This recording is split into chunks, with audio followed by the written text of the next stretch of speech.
Bonjour à toutes et à tous et bienvenue dans ce 10e menu crowdfunding, 10e déjà, c'est un peu notre anniversaire déjà. C'est l'anniversaire dans tous les recoins. Et aujourd'hui, une fois n'est pas coutume, je vais vraiment essayer de faire en dessous d'une heure et demie parce que, pour la simple et bonne raison qu'aujourd'hui, je dois retourner au boulot après avoir fait cette vidéo, et j'ai environ, 1h20 devant moi, donc je suis obligé de faire une heure, enfin moins d'une heure et demie pour une fois, ça changera.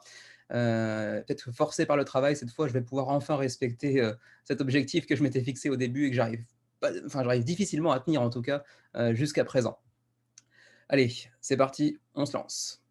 Et donc, pour commencer, bien évidemment, petit point sur, l'actu de la chaîne.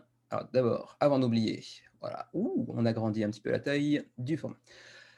Donc la chaîne des Ludovores, eh ben, petite évolution, assez, comment dirais-je? Normale, enfin assez commune sur les dernières semaines. On prend 5, 6, 7 abonnés, quelques likes, les vues ont baissé un petit peu par rapport à il y a 2, 3 semaines parce qu'aussi on a eu une semaine d'absence, donc peut-être que je pense qu'on est passé un petit peu au travers, de l'algorithme sur la semaine dernière peut-être. On essaie de se trouver des excuses un petit peu, hein.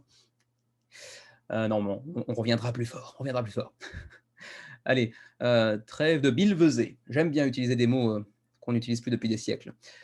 On passe directement à l'actualité de la semaine et on commence avec, vous le connaissez, hein, parmi les 4 catégories désormais. La première étant les projets annulés. Cette semaine, on n'en a pas, donc on passe directement à ce qui est théoriquement la deuxième catégorie, mais qui sera la première cette semaine, à savoir le suivi des projets, déjà enclenchés il y a 1 semaine, 2 semaines, 3 semaines. On y va. Et le premier projet dont on s'occupe du suivi, aujourd'hui, eh bien, il s'agit d'un projet auquel vous n'aurez plus accès, au moment où la vidéo sera en ligne. Mais bon, comme c'est un projet, français que beaucoup d'entre vous suivent, j'imagine, je me suis dit qu'il fallait quand même en parler un tout petit peu. Il s'agit donc de, The Great Race 2, qui aura du coup pas atteint le score de son grand frère malheureusement, puisqu'ils sont actuellement à 773 contributeurs à 11 heures de la fin, soit une petite augmentation quand même d'environ 200 personnes, mais c'est normal, les dernières heures attirent toujours un peu plus de monde. Voilà, un petit peu dommage du coup que ce succès soit plus mitigé que le premier épisode. On l'a déjà expliqué un petit peu au cours des semaines précédentes, ce qui pouvait expliquer en partie, les raisons qui pouvaient expliquer, ce succès un peu plus mitigé. Mi figue mi raisin dira-t-on. Allez, on passe au deuxième projet de ce suivi avec, Platformer. Le jeu de Awaken Realms Lite, donc la filiale pardon, de Awaken Realms sur GameFound. Il vous reste 9 heures, donc même chose, hein. Le projet ne sera pas disponible demain quand vous verrez cette vidéo, donc heu, ça a assez peu de sens d'entrer dans les détails. C'est juste pour assurer le suivi. Par acquis de conscience, le projet n'étant pas encore terminé, j'en parle rapidement. Mais voilà.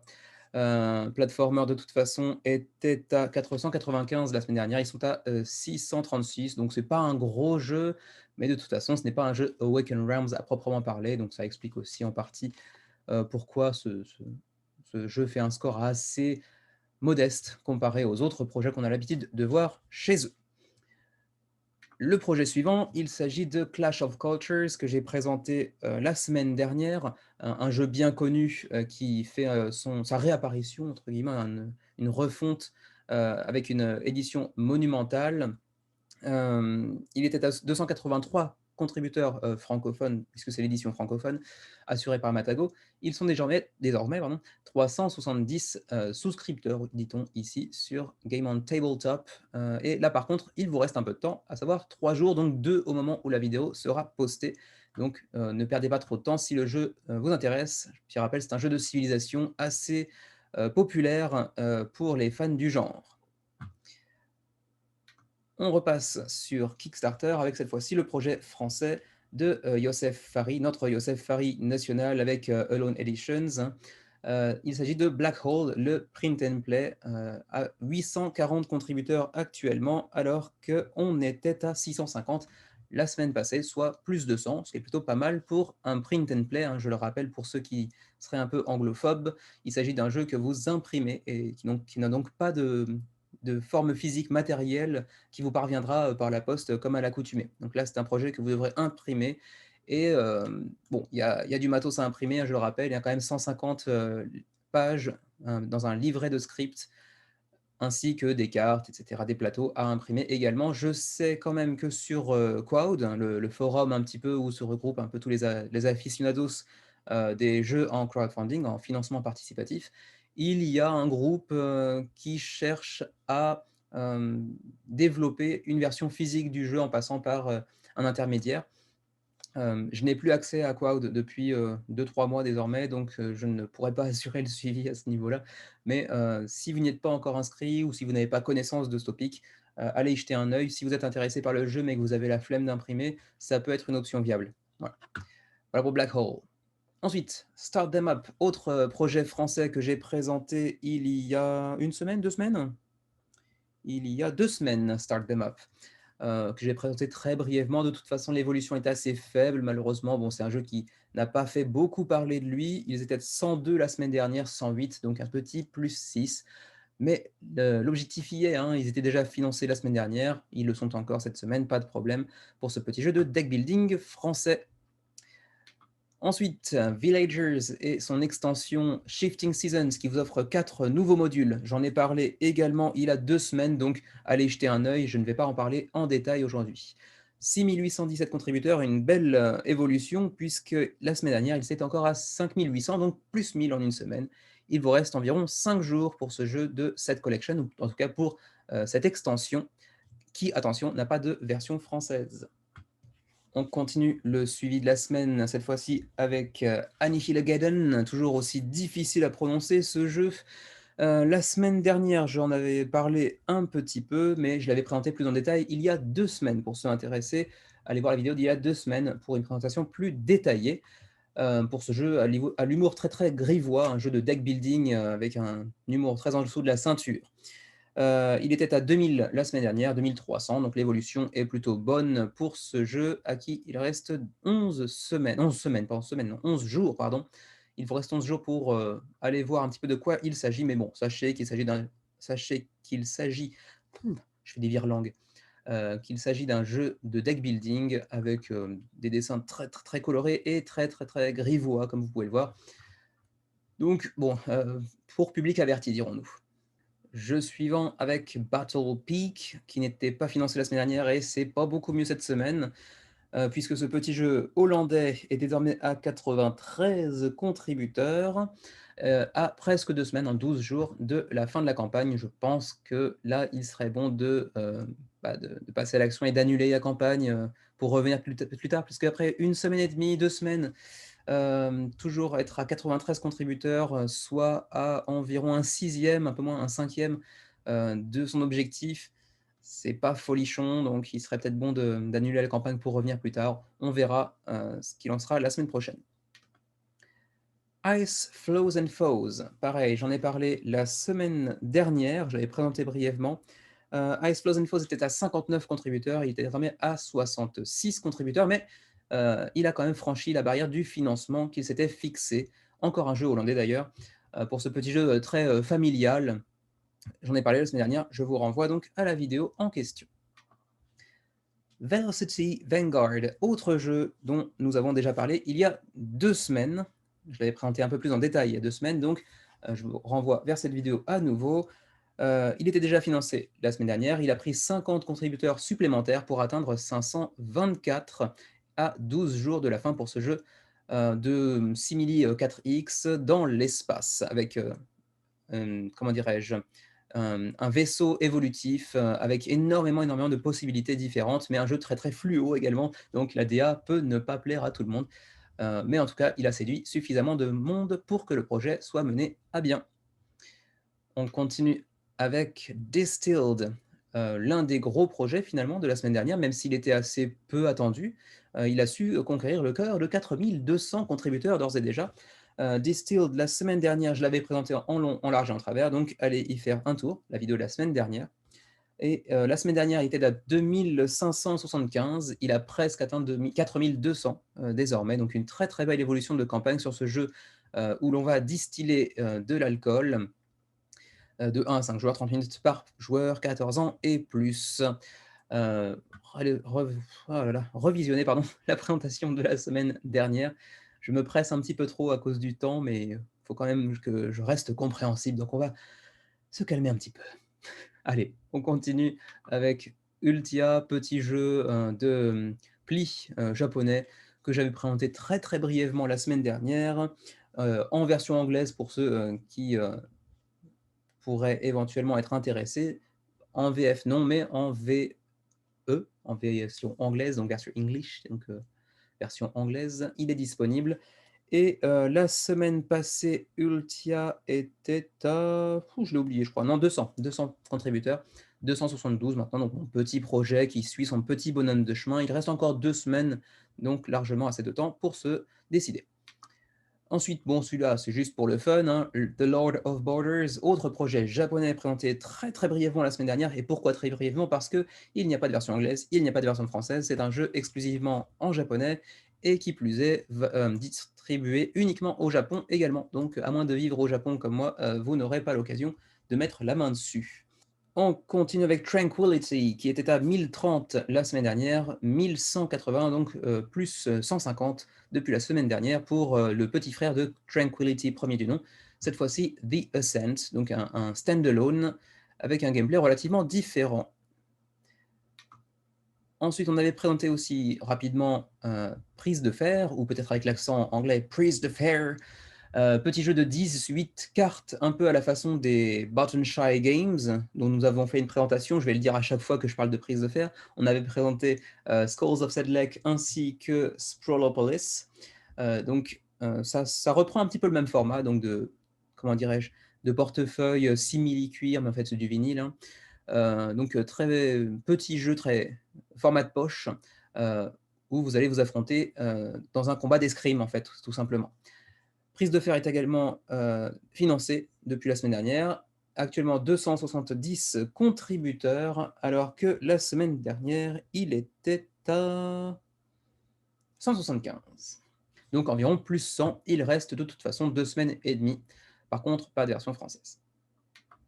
On continue avec Pulp Invasion. Pulp Invasion était à 716 contributeurs, désormais 933 pour un projet porté par Alban Viard, donc le français Alban Viard, mais un jeu américain de Todd Sanders. Il s'agit ici de la seconde extension du jeu de base Pulp Invasion en version française disponible. Donc il reste 2 semaines et demie. On continue avec Soul Raiders, autre projet français, cette fois par le créateur de Splendor, donc un grand classique du monde ludique. Il était à 1360 environ la semaine dernière, plus 600 cette semaine pour atteindre presque 2000 contributeurs à 3 semaines de la fin de la campagne. Jeu justement de campagne, d'aventure en campagne, avec plusieurs chapitres, rejouables ceci dit. C'est pas un jeu legacy à proprement parler, où vous allez faire évoluer votre personnage et combattre toutes sortes de monstres pour essayer de sortir le monde dans lequel vous allez évoluer d'un avenir assez peu clément. Pareil, la semaine dernière, présentation en détail, allez-y si vous voulez plus de détails. On continue avec Volfirion, extension reprint Volfirion Guilds, qui était la semaine dernière à 3420 contributeurs, 3870 maintenant, donc une évolution assez faible mine de rien. Peut-être parce que beaucoup de gens s'y sont déjà mis en fait la semaine dernière et que c'est, comment dirais-je, c'est une sorte d'upgrade sur le jeu de base, donc je pense que les gens intéressés étaient déjà principalement ceux qui avaient déjà le jeu, même si tout un paquet de personnes ont pu s'agglutiner au projet parce qu'ils n'avaient pas le jeu de base, qu'on peut également acquérir via cette campagne. Donc en fait, je raconte peut-être n'importe quoi. Bref, quoi qu'il en soit, presque 3900 contributeurs. Il reste 3 semaines pour ce petit deck building assez efficace, sur lequel j'ai pu jouer 5-6 parties avec Xavier déjà. C'est assez sympatoche. Ça va pas casser 3 pattes à un canard dans le genre du deck building, mais c'est plutôt efficace, et c'est à peu près tout ce qu'on demande à un bon deck building, je pense. Même si c'est pas mon style de jeu favori à proprement parler. Quoi qu'il en soit, 3900, il vous reste 20 jours. Sachez tout de même qu'il y a une version française, donc si vous êtes amateur du genre, ou si vous avez la version de base mais que vous voulez l'enrichir un petit peu des divers modules présents dans cette campagne, foncez. On continue avec Milwet, autre projet japonais. La semaine dernière, c'était vraiment la semaine des projets japonais, il y en avait 3 ou 4. Il était à 33 la semaine dernière, il a presque fait un x2, presque, avec 61 contributeurs. Bon, ça reste assez faible, ceci dit, le jeu est financé. Petit jeu de divination qui vend pas spécialement du rêve, c'est assez mignon, sans plus. Version anglaise disponible, version française non disponible toutefois. Projet suivant, il s'agit de The Art of Boxing Clever, un petit jeu de boxe à la physique assez réaliste, avec des dessins, bon, pas forcément magnifiques, mais qui font le job, comme on dit. Mais la campagne ne démarre pas. 26 contributeurs, il y en avait 21 la semaine dernière, donc 5 nouveaux, ce qui est très très loin d'être suffisant pour atteindre l'objectif, qui est à 10 000 livres. On est à 1360 livres actuellement, donc c'est très très loin d'être suffisant, et ça devrait pas financer, je pense. Même s'il reste 22 jours, le rythme de la campagne étant quasiment néant, il y a très peu de chances que finalement les gens se réveillent d'un seul coup pour se dire allez, j'ai envie d'un jeu de boxe. Donc bon. Pourtant, le jeu avait pas l'air mal au final, mais peut-être qu'ils reviendront plus tard avec une campagne de promotion un peu plus intense pour faire connaître leur jeu. Un vrai manque de communauté autour de ce jeu-là. Tiens, d'ailleurs, je remarque qu'il y a 0 commentaire, ce qui est quand même très très très rare sur une campagne Kickstarter. Bref, on verra bien ce que ça donne dans les semaines à venir. Et on continue maintenant avec les nouveaux projets qui vont juste être mentionnés comme étant des mentions honorables, c'est-à-dire des projets dans lesquels je ne rentre pas dans le détail, mais qui existent. Le premier jeu de cette liste de mentions honorables, il s'agit de Flicking Finches, un petit jeu de Pichenette, comme l'indique le titre en anglais. Je ne suis pas du tout rentré dans les détails parce que bon, c'est pas du tout mon type de jeu, les jeux de Pichenette. Et puis bon, au-delà de ça, la direction artistique me séduit pas spécialement. Après, j'imagine que c'est un jeu plutôt orienté familial, comme c'est souvent le cas des jeux de Pichenette, oui, 10 ans et plus, 2 joueurs à 4 joueurs, 30 à 45 minutes, où vous allez pichenetter votre voix, si je puis me permettre le néologisme, à travers les îles Galapagos, pour travailler avec Darwin, en fait, hein, flatter Darwin, collecter, donc enfin, collecter les différentes graines qui sont disponibles et gagner la partie. Bon, ça vend pas du rêve comme ça sur le papier, mais après, ceci dit, en famille, ça peut être marrant, j'imagine. Ceci dit, j'ai pas vu de version française, même si l'auteur s'appelle Yves Tourini, ce qui peut laisser penser qu'il s'agit d'un francophone à défaut d'être un Français ou belge, peut-être un Canadien d'origine, d'ascendance française, je ne sais pas. Ou un Français paumé quelque part en anglophonie. Mais j'ai pas vu de version française quoi qu'il arrive. Ouais, c'est ça. Bref, il s'agit donc de Flicking Finches qui, de toute façon, pour l'instant, du mal à démarrer. Oui, il faudrait faire un score 10 fois plus important que celui qu'on a sous les yeux actuellement pour espérer financer. Deuxième projet de ces mentions honorables, il s'agit de Winged Victory Among the Clouds Above. C'est le jeu de guerre de la semaine, hein. Comme je vous l'ai dit depuis quelques semaines, chaque semaine apporte son lot de jeux de guerre, souvent d'aviation d'ailleurs.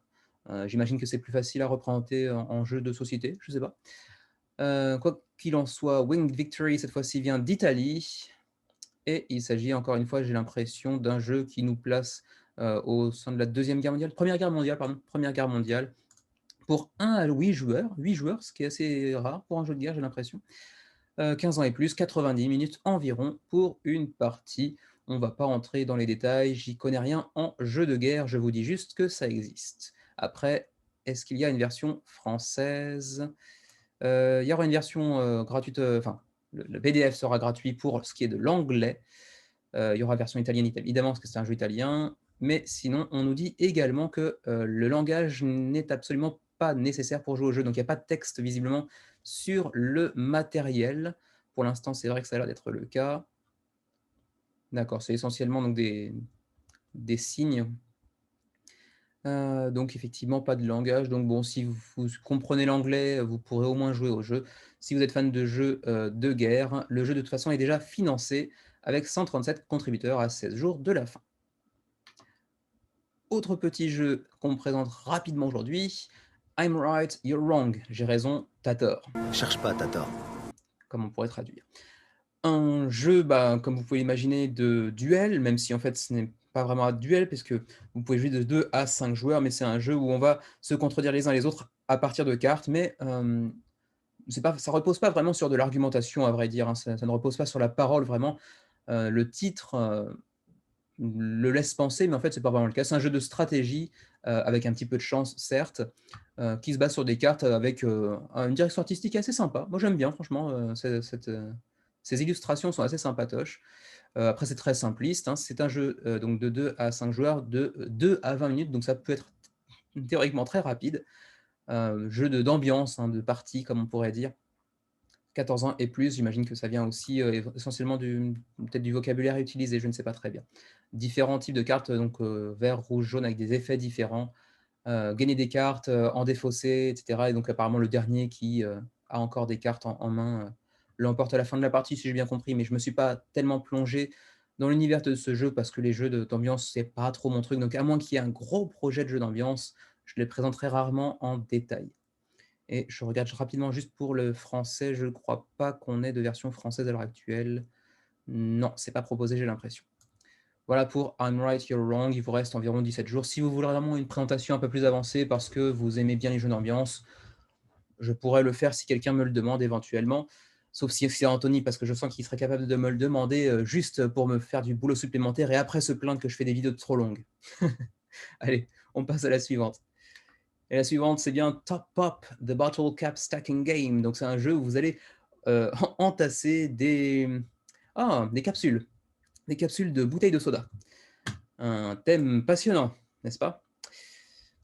Bref, il y aura certainement des gens intéressés. D'ailleurs, c'est déjà le cas, 158 contributeurs. On est presque à la moitié, un peu moins de la moitié de l'objectif de financement.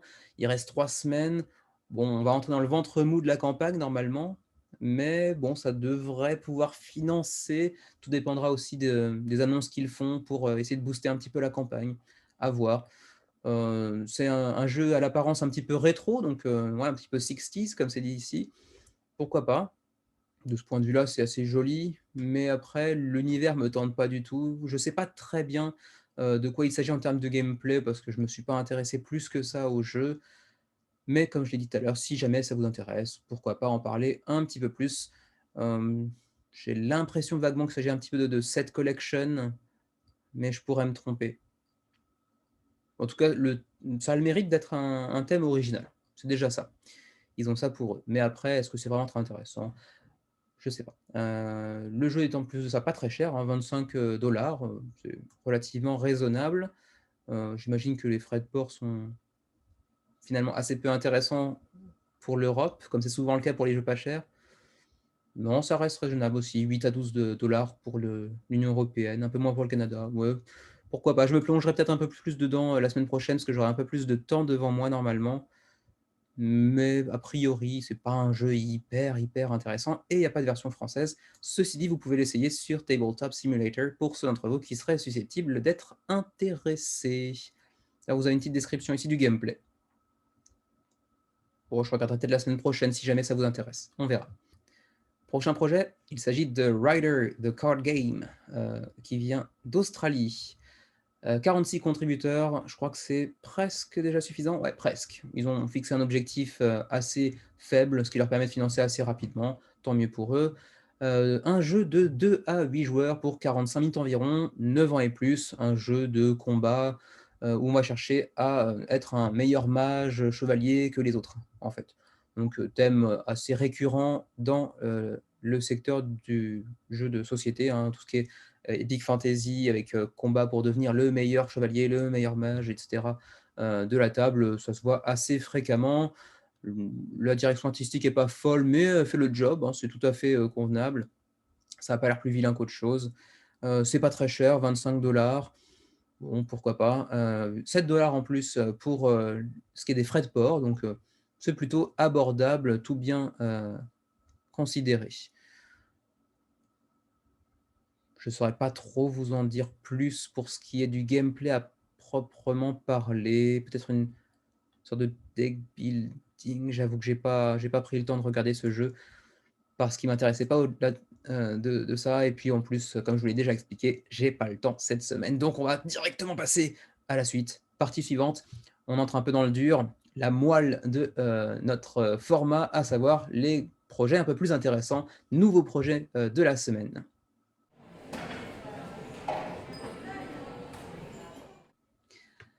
Et le premier nouveau projet de cette semaine, eh bien, c'est Assassin's Creed Valhalla Horlog Dice Game. Donc en fait, on va juste dire Horlog. Et en fait, certains d'entre vous le reconnaîtront déjà, très certainement, puisque ça reprend en fait l'univers de Assassin's Creed, le jeu vidéo très célèbre de Ubisoft, qui a déjà, je sais pas, 10 épisodes plus ou moins, sur les 15, ouais, 15 dernières années, je dirais. Et donc, il reprend un jeu de société qui était intégré dans le dernier épisode apparemment, de la série, auquel je n'ai pas joué. Petit jeu de société qui s'appelait Horlog et le jeu à l'intérieur du jeu ayant eu, finalement, j'imagine, pas mal de succès, ils ont décidé d'en faire une version physique. Et donc c'est le cas, avec, 1er projet d'ailleurs, je crois, pour Pure Arts, un premier projet en tant que jeu de société, je crois. Oui, c'est bien ça?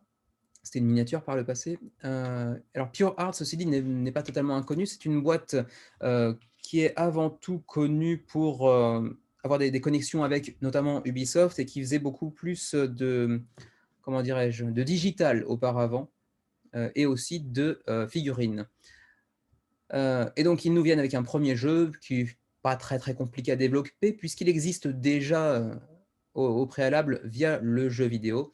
Il s'agit d'un petit jeu de 2 joueurs, donc un jeu de duel, de 10 à 15 minutes, donc très, très court. Ça appelle directement la revanche, voire la belle derrière.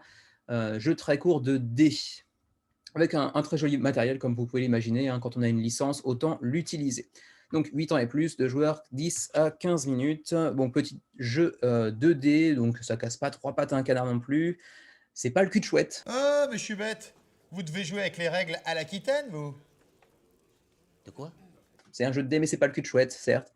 Et donc, ça reprend un petit peu l'univers de Assassin's Creed Valhalla. Alors, le matos, c'est très sympa. Bon, on utilise la licence à bon escient, bien évidemment. Par contre, ça va faire monter le prix pour ce qui est au final un simple jeu de dés, bien qu'avec un petit peu de stratégie, comme vous pouvez le voir, avec la présence de différents tokens, mais ça reste très très simple. Pure Arts est une boîte canadienne, donc évidemment, enfin évidemment, pas toujours, mais on a le droit à une version française. Après, ceci dit, il n'y a pas de texte sur, enfin, il y en a un tout petit peu visiblement. Il n'y a pas beaucoup de texte dans le jeu, donc de toute façon, peu importe la langue, il suffit de comprendre les règles en fait. Alors, c'est un jeu de jet de dés et de combinaison, de dés, un petit peu comme vous avez pu le voir, sur, je sais pas, King of Tokyo ou, parmi mes favoris à moi, ainsi qu'à Xavier d'ailleurs, Dice Throne. Mais ceci dit, c'est à peu près tout ce qu'on peut faire en termes de comparaison avec ces 2 jeux. C'est très, très, très simpliste. Ouais, simpliste, c'est peut-être un peu trop péjoratif. C'est très simple, c'est très abordable, pour tout le monde. Il s'agit simplement d'avoir, des bonnes combinaisons de dés et éventuellement de déclencher des pouvoirs spéciaux via certaines tuiles, j'imagine, qui sont ici. Alors, comme toujours, c'est assez sympa pour les fans, du jeu, pour les fans de la série, mais comme je vous le disais tout à l'heure, le matériel étant relativement sympa et en plus de ça, payer la licence, et ben, on se retrouve avec un jeu assez cher, 39 $. On a ici 49, mais c'est des 49 $ canadiens. On a plus l'habitude de parler de dollars américains, donc on va parler de dollars américains ici. 39 $ américains, soit environ 35 € pour ce qui est un simple jeu de dés, avec quelques tuiles très jolies certes, avec, c'est pas des tapis, c'est des petits bols dans lesquels on jette, ces dés. C'est très joli, certes, mais c'est un jeu de dés qui coûte 35 €. C'est un petit peu chéro quand même. Ceci dit, c'est simple, abordable, rapide, le matos est très joli, ça appelle une revanche de par la courte durée, des parties. Vous pourrez éventuellement, faire votre complétionniste de l'univers, de Valhalla si vous êtes fan de la série et du jeu avec, la version, Tavern Edition qui vous propose donc le jeu plus une corne de brume, une réplique du jeu vidéo, plus un tapis de jeu en lin. Voilà, donc évidemment, quand vous faites une photo comme ça a de la gueule, c'est sûr, mais bon, ça reste un petit jeu de dés quand même, hein, soyons pas fous. D'autant plus que l'édition deluxe, enfin, taverne, coûtera 199 $ américains, c'est quand même très très cher pour juste bon, une très jolie, certes, réplique et un petit tapis de jeu en lin. C'est quand même un peu chéro, mais bon, quand on est fan, on est fan. Au-delà de ça, c'est un jeu qui amène, vraiment facilement la possibilité de tournois, entre groupes de potes ou même, des tournois, à des niveaux plus, élevés, hein, de régions, des villes et cetera, pourquoi pas? Mais au-delà de ça, c'est quand même un peu moins parlant, bien évidemment, dès lors qu'on n'est pas fan, du jeu ou de la série, qui l'accompagne. Hem et puis c'est quand même assez cher, comme je l'ai déjà dit tout à l'heure.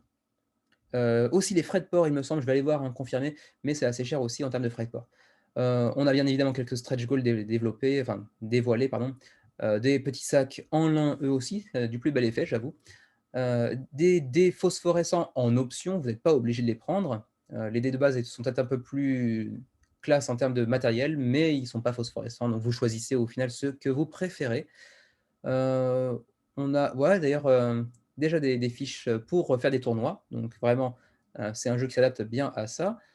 Heu, une meilleure finition, pour, les bols à dés. D'accord, plus de matos, OK, bon rien de très spécial. On peut acquérir évidemment le tapis en add-on. 25 $ le petit tapis en lin, c'est quand même un petit peu chéro, mais bon. Des dés, un peu plus classieux également pour 25, non 20 $ américains, bon d'accord. Regardons les frais de port, voilà. Alors, frais de port. Alors l'avantage, c'est qu'en Europe, vous n'aurez pas de TVA supplémentaire. C'est toujours bon à savoir par les temps qui courent. Et ensuite, ouh là, vous devriez écrire plus petit vos frais de port. La France, la Belgique, le Canada, tout ça, c'est plus ou moins dans le même ordre d'idée. 19 pour le Canada, enfin 15, on va parler toujours en dollars américains. 15 pour le Canada, 19 $ pour, l'Union européenne, en gros, j'ai l'impression. Ouais, c'est ça. Et si vous prenez la grosse édition avec la corne et cetera, ce sera forcément un petit poil plus cher, mais à peine. Voilà. Voilà pour ce qui est de Assassin's Creed, le jeu Orlog. Voilà, voilà. On continue. Alors, il s'agit ici d'un jeu, polonais, même si ici ça indique une ville, aux États-Unis. C'est un jeu polonais, mais, édité, j'imagine, par une boîte, américaine. Hem, c'est un premier jeu, si je me souviens bien. Ouh, j'ai mal cliqué. Hop. Pour The Knights, pardon, The Knights of Unity. Oui, premier projet, c'est ça. Alors premier projet certes, mais une boîte assez connue pour, avoir développé notamment les éditions, digitales de Scythe, donc le jeu de Stegmaier, de Jamie Stegmaier? De chez Stonemaier Games, voilà.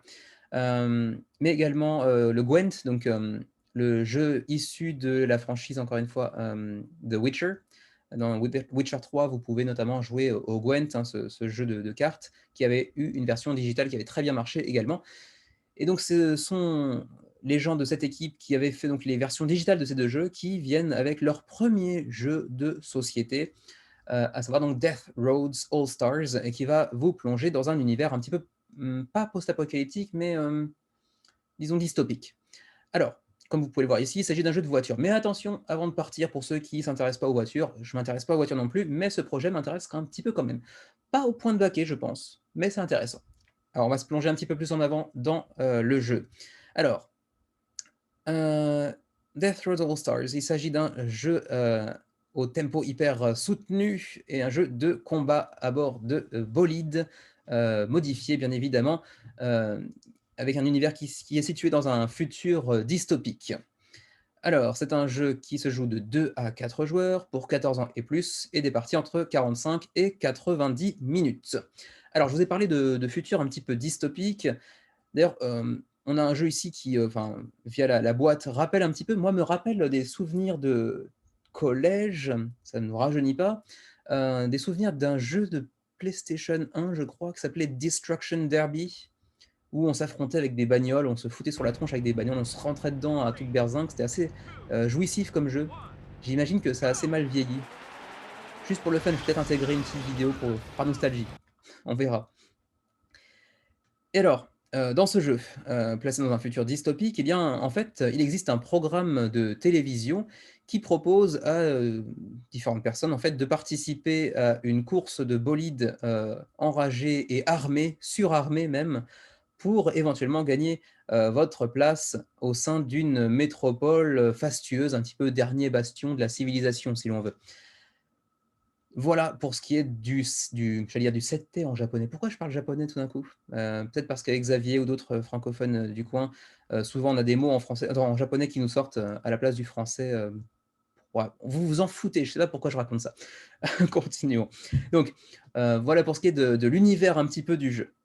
Alors pour ce qui est des mécaniques, il s'agit donc de construire, enfin de comment pas de construire, mais d'assembler différentes pièces de votre véhicule, de l'armée aussi, bien entendu, façon un peu construction de deck.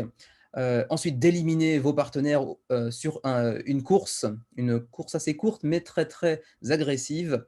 Donc éliminer vos adversaires ou simplement aussi finir premier de la course. Dernier survivant, mais premier de la course, ça suffit aussi, même si vous n'avez éliminé personne, si vous finissez premier, même si ce ne sera pas aussi facile que ça, parce que bien évidemment, j'imagine que comme dans tout le jeu de course, le premier est toujours la plus grande cible. Donc, vous pouvez gagner soit par l'élimination de tous vos adversaires et concurrents, soit en passant la ligne d'arrivée en première position. Vous aurez également un petit peu de gestion de main et des événements impactant la suite de la partie qui arriveront aussi tour après tour. Voilà. Alors, le jeu, comme vous le voyez ici, est à 42 €, taxe sur la valeur ajoutée comprise, donc c'est plutôt abordable compte tenu du matériel que vous allez voir avec moi maintenant. Alors, la version Kickstarter propose déjà 8 véhicules, 5 qui seront disponibles par la suite en magasin également, et 3 en exclusivité Kickstarter, donc ça c'est déjà un bon point pour ce qui est du choix de backer ou non le jeu sur Kickstarter. Pourquoi ne pas attendre la version magasin finalement? Et vous le verrez, il y a plusieurs petites exclusivités ici qui viennent aller dans le sens d'une contribution pendant la campagne plutôt qu'en magasin. Donc, 3 véhicules supplémentaires. Tous les véhicules auront leur miniature. Pour l'instant, on n'a que des renders, comme on dit, donc des modèles 3D qui ont l'air plutôt jolis. Ils ont l'air d'être assez bien modélisés. On verra ce que ça donnera en version physique. Donc chaque véhicule sera accompagné de son petit plateau et de sa miniature. Les 3 sont encore ici secrets. On verra par la suite à quoi ils ressembleront peut-être, à moins qu'ils les gardent secrets jusqu'à la fin. Ensuite, 5 plus 3, à nouveau, vous aurez compris un peu le principe, conducteur, donc 5 pour la version de base et 3 supplémentaires pour la version Kickstarter. 33 cartes de véhicules plus 20 pour la version Kickstarter, 30 armes plus 18 avec KS, etc., etc. Donc beaucoup plus de matos exclusif à KS pour chaque élément du matériel. Alors, descendons un petit peu plus. On a également déjà quelques stretch goals dévoilés. Je ne sais pas pourquoi je dis développer aujourd'hui. Déjà un nouveau conducteur à choisir parmi deux, j'imagine. Oui, c'est ça. Oui, c'est ça. 2 conducteurs, un sera choisi par vote de la communauté pour décider lequel se joindra aux 5 précédents. Bientôt un nouveau véhicule d'ailleurs. OK. Les stretch goals supplémentaires, on a des augmentations de matériel visiblement, des améliorations de matériel. Un insert en plastique qui a déjà été dévoilé. Nouveau personnage, OK. Donc la finition au lin sur les cartes. Encore un nouveau personnage, bref, pas mal de stretch goals déjà dévoilés. Alors, on vous dit, pourquoi backer maintenant? Pourquoi contribuer maintenant? Comme je vous l'ai déjà dit, j'aime beaucoup quand, les créateurs de projets, font le travail pour nous. Déjà, bon, pourquoi soutenir maintenant? Parce qu'on a plus de véhicules, plus de conducteurs, plus de cartes, plus d'armes, donc évidemment, beaucoup d'arguments pour aller dans le sens d'une contribution Kickstarter. Alors, bah, pourquoi ce jeu m'intéresse? Déjà parce que il fait vibrer en moi une petite corde sensible de nostalgie, comme je vous ai parlé tout à l'heure avec, Destruction Derby, plusieurs petits jeux comme ça, à l'époque où on se rentrait dedans, avec des véhicules, en cassant tout sur notre passage. Heu, Ça a l'air assez quand même, jouissif.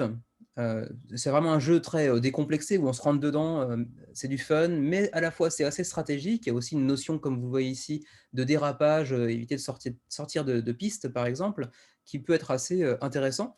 Le matos est plutôt satisfaisant pour ce qui est du prix, qui est associé, 42 € pour le matos qu'on a là, sachant qu'on en aura un petit peu plus au fur et à mesure avec les stretch goals.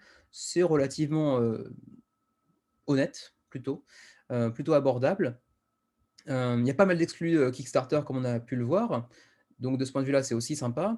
On a une version gameplay, all-in un petit peu plus chère certes avec 56 € qui vient ajouter 2 extensions qui elles-mêmes vont rajouter de nouvelles cartes et quelques petits modules pour, ajouter un peu plus de rejouabilité, un peu plus de stratégie aux parties. Donc, tout en restant à 56 €, ce qui est quand même relativement honnête. Hem, le jeu a quand même pas mal de choses pour lui, je trouve, même si, ça sera, moi, en termes de thématique, pas suffisant pour, me faire passer le pas et contribuer. Hem, il y a peut-être un truc sur lequel il faudrait s'appesantir, c'est l'absence de version française pour le moment. Si je me souviens bien, l'éditeur a promis des versions en langue allemande et française si un certain nombre de backers, de contributeurs était atteint. Il me semble que c'était 300. On va aller regarder, c'était plus bas, je crois. Voilà, c'était ici. 300 contributeurs. Ah, ils ont mis d'autres langues d'ailleurs. 300 contributeurs débloquera une version PDF, donc imprimable en français. 500 backers débloquera le jeu complet, matériel en français également. Donc, pour l'instant, visiblement, on en est encore assez loin. On doit être à 60, un truc comme ça, j'imagine. Mais ça pourrait advenir. Si vous êtes suffisamment nombreux, 300, c'est pas un chiffre si énorme que ça. Vous pourriez avoir une version anglaise. Après, ceci dit, vous avez pu voir un petit peu quelques morceaux de matériel par-ci par-là. À part sur les cartes, il n'y a pas beaucoup de matos. Bon, enfin, pas beaucoup de texte, pardon. Il y en a un petit peu quand même, mais c'est rien de très fou, quoi. Même si vous n'êtes pas anglophone, c'est pas très compliqué, visiblement. Je vais essayer de chercher quelques cartes pour voir le contenu en termes de texte. Bon, ouais, si c'est vrai que là-dessus, on en a un petit peu plus. Ça, c'est un petit peu chiant. Une version PDF, ce serait quand même déjà pas mal. Version physique, ce serait quand même bien mieux. Mais il faudrait 500 contributeurs francophones. C'est pas gagné. Les frais de port maintenant. Pour ce qui est du Canada, on est sur du 25 à 34 euros. Et pour l'Europe, on est sur du 15 à 25 dollars, 13 à 21 euros. Bon, il y a toujours une fourchette parce que actuellement les prix sont un peu fous, les prix de port, les frais de port sont actuellement un petit peu fous sur toute la planète, donc c'est difficilement prévisible. Donc ils nous mettent une fourchette un petit peu élevée, 13 à 20 euros. Ça reste honnête pour ce qu'on a pu voir en termes de prix de matériel. Voilà pour ce qui est de Death Roads All Stars, petit jeu qui a l'air assez sympa et sur lequel j'ai assez de mal à trouver des arguments contre, en fait. Et pourtant, je ne me vois pas backer parce que, je sais pas, thématiquement, c'est pas, ça touche un petit truc de nostalgique en moi, certes, mais de là à aller acheter, non. J'adorerais l'essayer. J'adorerais l'essayer avec des potes, ça a l'air très très sympa, mais pas jusqu'à backer. Voilà. Allez, on passe au projet suivant qui nous fera parler français. Et pourquoi va-t-on parler français, me direz-vous? Eh bien, on va parler français parce qu'il s'agit de méthodologie, de Murder on the Links. Ah oui, on parle français qu'un tout petit peu, hein. Eh bien, on va reprendre ici l'univers de Agatha Christie, la célèbre auteure anglaise et son non moins célèbre détective Hercule Poirot.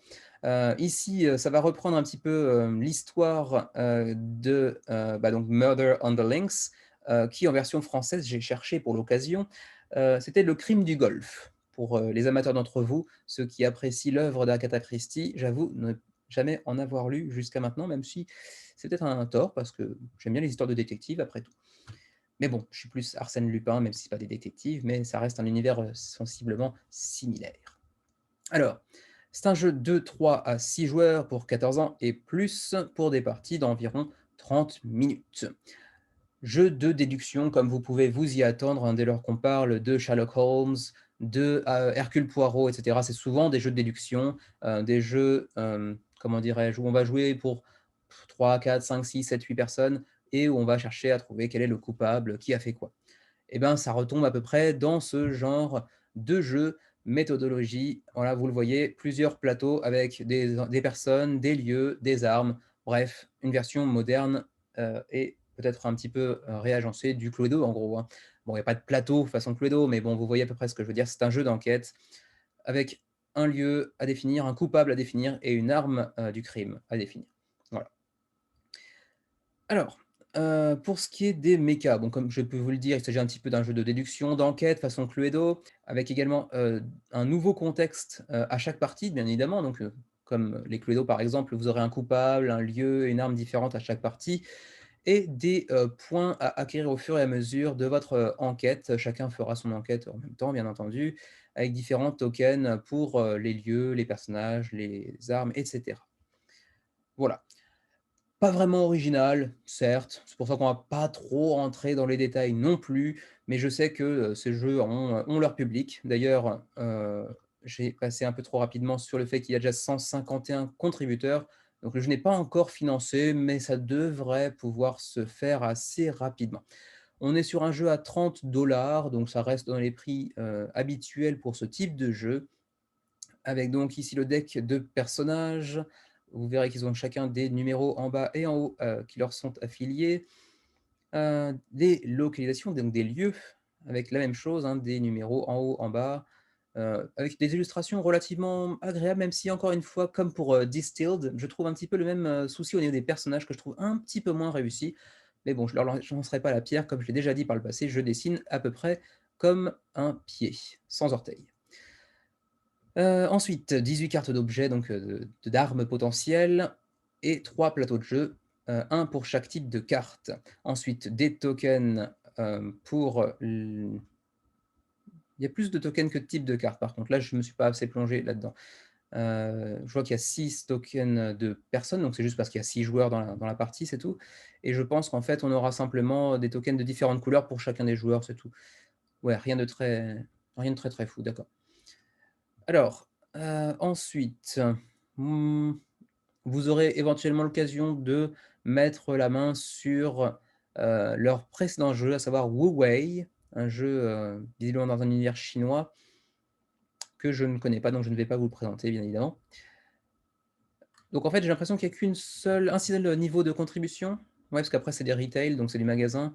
Donc en fait, c'est un seul niveau de pledge à 30 $. Bon voilà, c'est pour un petit jeu de déduction d'enquête, assez commun somme toute, pas très original. On peut se poser la question légitimement de qu'est-ce qui apporte de vraiment nouveau dans ce registre? Bon, réponse que je n'ai pas personnellement, mais je sais que ça plaît à pas mal de gens, donc pourquoi pas? Et mine de rien, c'est quand même plutôt réussi. Je me pose toujours par contre un petit peu la question de la rejouabilité pour ce type de jeu, même si je sais que le contexte, le coupable, le lieu, l'arme et cetera va changer à chaque partie. Bon, après quelques parties, ça s'essouffle un petit peu, j'ai l'impression, mais après c'est peut-être aussi simplement parce que je ne suis pas spécialement fan de ce type de jeu.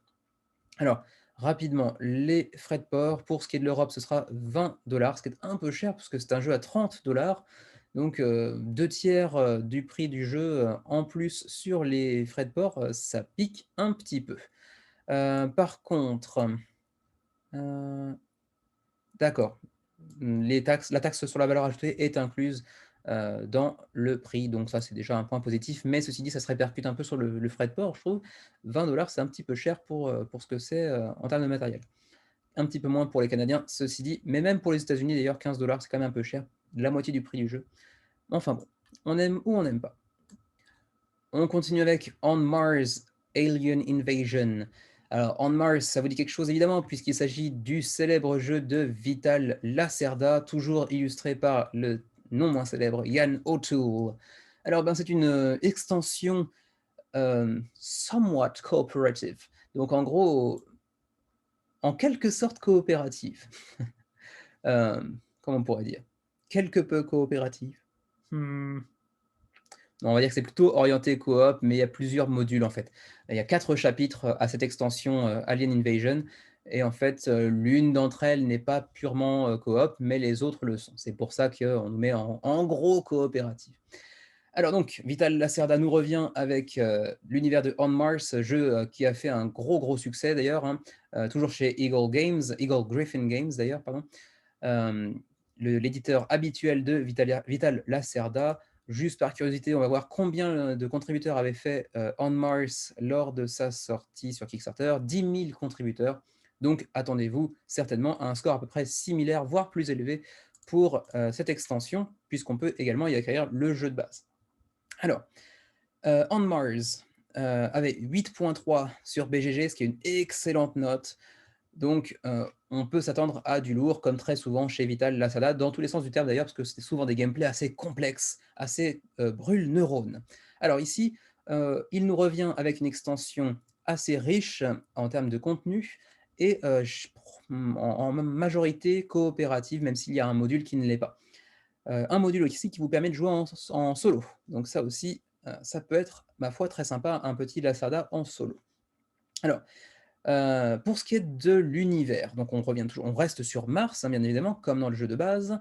Et ici, eh bien les petits martiens sont pas très contents visiblement que vous cherchiez à établir une colonie sur leur planète, espèce de sale colon. Heu et donc on vous propose ici 4 chapitres avec autant de modules jouables, heu, pour essayer de contrecarrer les plans des autochtones en fait. Alors, c'est un jeu pour 14 ans et plus, et oui, j'aurais tendance à dire pas moins parce que c'est vraiment très très dur. Enfin, même si j'ai pas joué à On Mars, Vital Lacerda a quand même la réputation de faire des jeux très très complexes en règle générale. 80 à 150 minutes, donc il faut tabler sur 2 heures en gros, pour 1 à 5 joueurs, parce qu'il y a un module solo. Alors, les mechas, vous les connaissez déjà un petit peu, comme vous les voyez, ça vous rappelle un petit peu des souvenirs pour ceux qui ont joué au jeu de base. Il s'agit en partie de pose d'ouvriers, mais également un peu de gestion de main, de placement de tuiles sur la carte de Mars, et puis un petit peu de draft également. Mais alors, que viennent nous apporter ces différents chapitres? Il y en a 4, comme j'ai pu vous le dire. Le premier s'appelle Invasion, donc invasion, pour 2 à 4 joueurs, enfin non, pour 1 à 5 joueurs en fait, non pardon, de 2 à 5 joueurs, mais c'est un module qui vous propose de jouer à 1 contre tous. Petite publicité, je la fais presque chaque semaine ces derniers temps. On a fait un 1 contre tous, on a fait une présentation d'un jeu japonais en 1 contre tous qui s'appelle Foxight, donc allez y jeter un œil si ça vous tente. Donc Invasion, le premier module pour jouer à 1 contre tous, 1 contre 2, 3, 4 personnes. Et donc l'un d'entre vous va incarner donc le groupe des aliens, des extraterrestres qui vont chercher à emmerder les humains venus coloniser sa planète. Le deuxième chapitre s'appelle Outbreak, donc c'est, comment dirais-je, Outbreak, c'est le début d'une épidémie en gros. Et donc il va falloir cette fois-ci jouer en total coop, 100% coop, pour 2 à 4 joueurs, pour trouver un remède à une nouvelle maladie apparue soudainement sur la colonie. Le chapitre 3 s'appelle Blackout, extinction de feu, enfin, ça ne veut pas dire ça dans tous les contextes, mais c'est à peu près le cas ici, ceci dit, puisque les aliens, en fait, vont mettre à mal vos installations sur la planète et vous devrez les remettre en état de marche. 100% coop également pour Blackout. Et le quatrième chapitre s'appelle Monolith. Donc Monolith, c'est un module auquel vous pourrez jouer en solo, mais également en coop. Il s'agira ici d'obtenir, enfin d'atteindre, pardon, 4 des 5 objectifs qui vous seront fixés en début de partie en 15 tours ou moins. Et bien sûr, les aliens vont faire leur possible pour vous emmerder également. Alors, comme vous avez pu le voir un petit peu, donc 4 modules, ça veut dire qu'il y a quand même pas mal de matos ajoutés, ce qui fait qu'on est sur une extension à 49 $. Alors c'est un peu cher, oui, mais comme souvent, beaucoup de matériel, beaucoup de rejouabilité supplémentaire, donc ça peut se justifier en partie quand même. Le chapitre 1 apporte déjà un plateau, plein de nouvelles tuiles, des nouveaux meeples d'aliens, des robots, etc. Une exosuite, donc une sorte de... Ah, j'ai perdu le mot. Une tenue un peu robotisée pour, j'imagine, sortir, vous protéger contre les martiens peut-être. Le chapitre 2 va vous proposer un tracker, enfin donc une piste. Tiens donc, c'est la première fois de la série que ça arrive, mais oui. Alors, bon, petite explication, il fait chaud, mon ventilateur est allumé, mais ventilateur japonais oblige, il me parle parfois, il réagit à certains mots, sauf que là, j'ai pas du tout parlé japonais, j'ai pas du tout dit de mots qu'il est susceptible de comprendre, mais visiblement, il a commencé à développer une intelligence et à comprendre le français. Du coup, je flippe un peu là. On va le surveiller. Bref.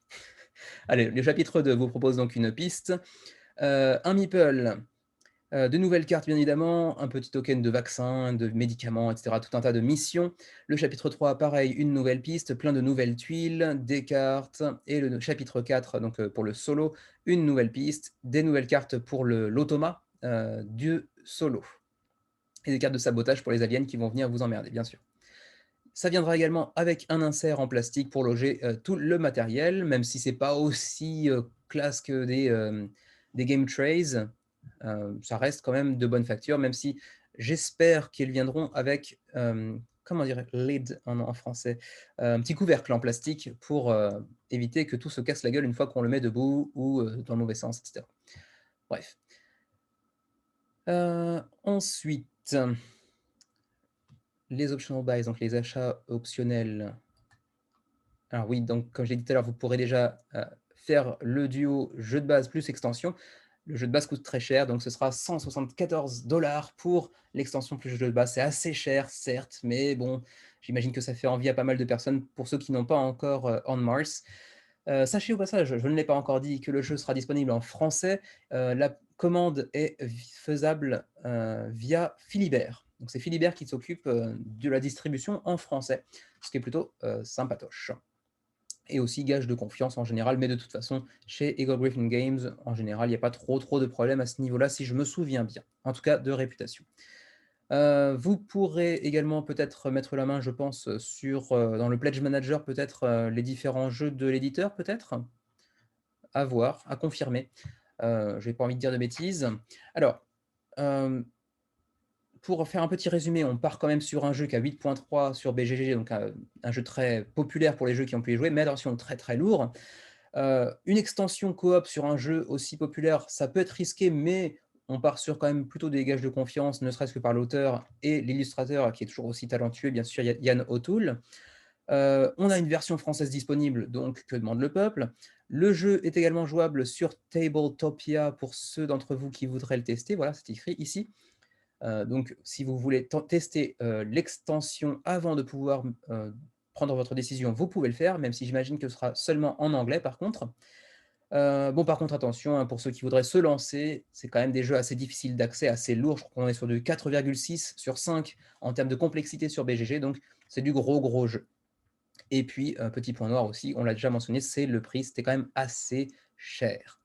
Où en était-on du shipping? Je l'ai peut-être déjà passé, quoi qu'il en soit, non, c'est là. Je rappelle que pour la version française, ça vous renvoie vers un lien Philibert, donc c'est Philibert qui s'en occupe. Mais si toutefois vous voudriez vous le faire livrer directement chez vous, pour l'Europe, il vous en coûtera pour, seulement l'extension 19 à 22 $, 22 à 25 si vous voulez le jeu de base avec. Voilà pour ce qui est de On Mars Alien Invasion.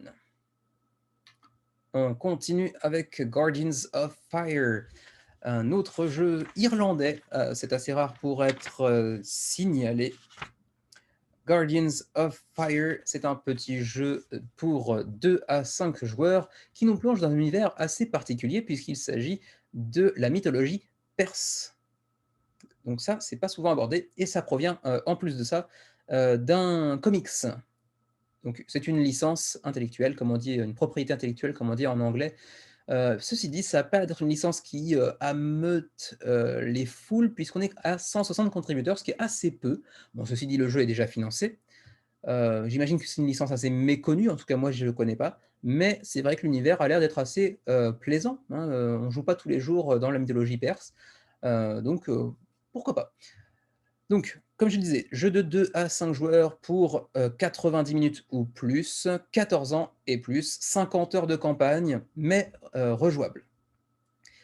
Alors ensuite, eh bien, fidèle à son univers de fantasy, puisque Magical Miniature Game, puisque c'est le nom de la boîte qui s'en occupe, produisait jusqu'à maintenant des superbes figurines.